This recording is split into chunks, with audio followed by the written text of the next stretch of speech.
গৃহপ্রবেশের বাজার করতে গিয়ে ফেরা হলো না বাড়ি।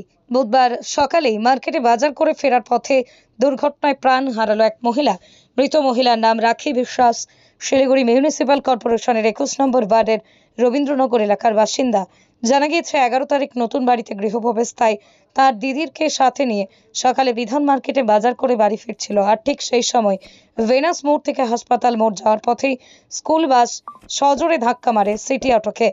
ফুটপাতের পাশ দিয়ে হেঁটে যাওয়া এক মহিলাকে ধাক্কা লাগে সিটি অটোর। এরপরই গুরুতর অবস্থায় পড়ে যায় সেই মহিলা। ঘটনার খবর পেয়ে ছুটে এসে ট্রাফিক পুলিশ তৎক্ষণাৎ হাসপাতালে পাঠান। চিকিৎসা চলার কিছুক্ষণের মধ্যেই মহিলার মৃত্যু হয়। ট্রাফিকে তো রুল ওইরকমই, তোরা ওইভাবে রুল তৈরি করে দিয়ে গাড়িগুলোকে ছেড়ে দেয়। ছেড়ে দেওয়ার পরে এরা দাঁড়ায় থাকার পরে এসে ভয়ঙ্করভাবে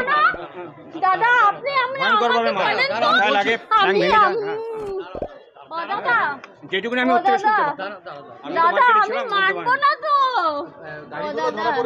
হ্যাঁ, গাড়ি ধরা পড়েছে নাকি শুনতে পেলাম, পুলিশ এসেছিল।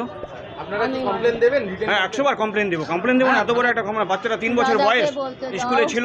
আমি এটা মানবো না, আমার গোপালের কিছু হবে। আমি এটা ভয়ঙ্কর ব্যাপার, ওকে ছাড়া নেই তো, কোনো বই ছাড়া নেই, কিন্তু আমার গোপালের কিছু হলে ঠিক আছে।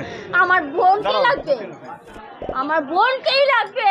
আমি জানি না তো ও কেন বাড়িতে গৃহপ্রবেশ মার্কেট করতে এসেছিল আমার 11 তারিখে। আমার বোনকে না, হ্যাঁ ওরা দুজন বেরিয়েছিল, আমার বোনকে না ওর হাতে ছিল। ওকে বলো দিয়ে যেতে। আপনার নাম? আমার নাম সুনীল চন্দ্র নাগ। ও দাদা